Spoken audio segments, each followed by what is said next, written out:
सन्माननीय मुख्यमंत्री महोदय श्री देवेंद्रजी फडणवीस साहेब यांची मी आता भेट घेतलेली आहे आणि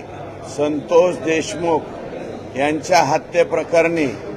उज्ज्वल निकम साहेब यांची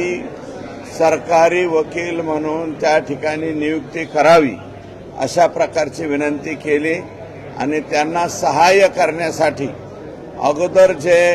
बाळासाहेब कोल्हे साहेब यांची निवड केलेली आहे त्यासाठी त्यांनी सहाय्य करावं अशा प्रकारची ऑर्डर काढावी अशा प्रकारची विनंती केली। लगेच